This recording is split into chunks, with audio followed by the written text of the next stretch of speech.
A lot of you go ahead when you do your lateral walks and put the band down at your ankles.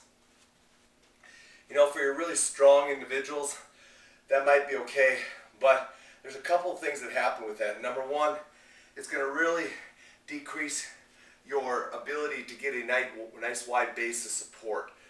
Yeah, you can go ahead and you can go stretch the band out, and granted, this is an 18-inch band, this is a 13-inch band.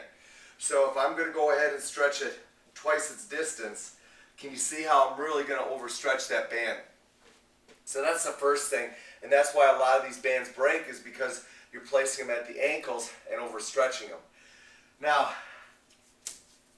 as your coach, I'm going to go ahead and give you a really strong piece of advice. I put the band above the knees, and here's why. Number one, it's going to allow you to go ahead and get a much better athletic base of support. When you place it right above your kneecaps, it falls right into the groove of your lateralis. So as your lateralis comes down, the band fits right in a groove. If you keep tension on the system, it's not going to move around. It should not migrate up. The problem is you let people get like this, and then as they move, the band slips out of that groove in the lateralis and starts moving around and migrating. So that's the first thing, that if you got a problem with that, when you place up here, you can eliminate.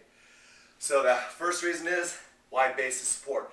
Second reason is it's going to shorten up the lever arm, alright, which is going to allow you to really activate your glute medius and your lateral hip stabilizers much more effectively.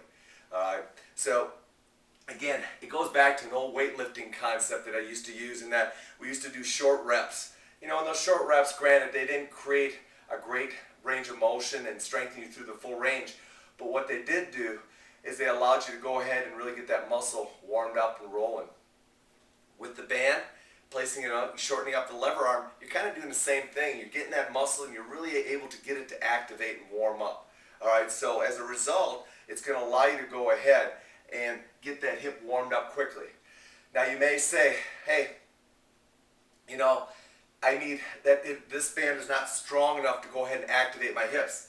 Dude, that's why you go ahead and you just take another one and you slide it over. It's very simple. Alright, so now you can load up, you can double up, you can triple up. Man, put as many bands as you want around your thighs if you really need to. However, I'm going to find that I don't think you're going to need to do that. Because my third reason why you want to put it above your knees is because it allows you to be athletic and quick. So now I can go ahead and work quick shuffle movements, and we know that speed is going to activate our hips a lot more aggressively than resistance.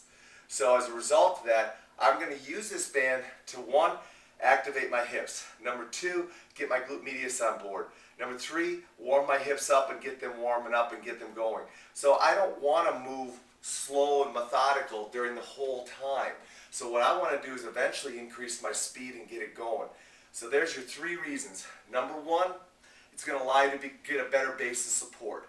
Number two, it's going to go ahead and allow you to be much more aggressive and much more active.